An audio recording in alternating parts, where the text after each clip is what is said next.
তো আমরা Facebook ID অনেকেই কিন্তু খুলতে পারি, বাট ডিলিট করব কিভাবে অনেকেই কিন্তু জানি না। তো অনেক সময় কিন্তু আমাদের ফেসবুক আইডি ডিলিট করার প্রয়োজন হয়। তো আপনারা এই ভিডিওটা প্রথম থেকে শেষ পর্যন্ত দেখলে আজকে কিন্তু আপনারা ফেসবুক আইডি ডিলিট করার নিয়ম শিখে যাবে। তো মোবাইল স্ক্রিন থেকে ফলো করেন, আমি একটার পর একটা দেখে দিচ্ছি। ওকে, চলে আসবেন ফেসবুক অ্যাপসে। আসার পর এখানে দেখবেন যে লোগোটা আছে, এখানে ক্লিক করে দিবেন। ক্লিক করে দেওয়ার পর দেখবেন যে সিটি অপশন আছে, এখানে ক্লিক করে দিবেন। ক্লিক করে দেওয়ার পর দেখবেন এইরকম ইন্টারফেস চলে আসছে। তো এই যে অপশনটা আছে এখানে জাস্ট ক্লিক করে দিবেন।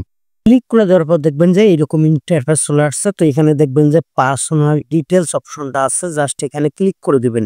ক্লিক করে দেওয়ার পর দেখবেন যে এইরকম ইন্টারফেস চলে আসছে। তো নিচের অপশনটা আছে, এখানে জাস্ট ক্লিক করে দিবেন।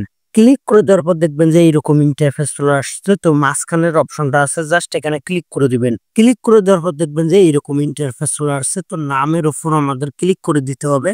ক্লিক করে দেওয়ার পর দেখেন এরকম ইন্টারফেস চলে আসছে। তো ডিলিট করার জন্য এখানে দেখেন মাঝখানে অপশন আছে ডিলিট অ্যাকাউন্ট, এখানে জাস্ট ক্লিক করে দিয়ে আমরা কন্টিনিউতে ক্লিক করে দেবো।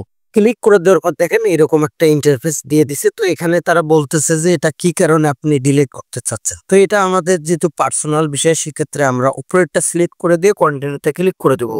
কন্টিনিউ ক্লিক করে দেওয়ার পর দেখবেন এরকম ইন্টারফেস চলে আসছে। তো এখানেও আবারও কন্টিনিউ দিয়ে দিবেন। কন্টিনিউ ক্লিক করে দেওয়ার পর দেখেন এরকম ইন্টারফেস চলে আসছে। তো ডিলিট করার জন্য আমাদের নিচে স্ক্রল করতে হবে। স্ক্রল করার পর এখানে দেখবেন কন্টিনিউ আছে, এখানে ক্লিক করে দিবেন। কন্টিনিউ ক্লিক করে দেওয়ার পর এখানে আমরা যে ফেসবুক আইডিটা ডিলিট করতে চাচ্ছি সেই আইডিটার এখানে পাসওয়ার্ডটা দিতে হবে। তো পাসওয়ার্ডটা দেওয়া হয়ে গেলে এখানে দেখবেন যে কন্টিনিউ বাটনটা আছে, কন্টিনিউতে ক্লিক করে দিলে কিন্তু আমাদের ফেসবুক আইডিটা ডিলিট হয়ে যাবে।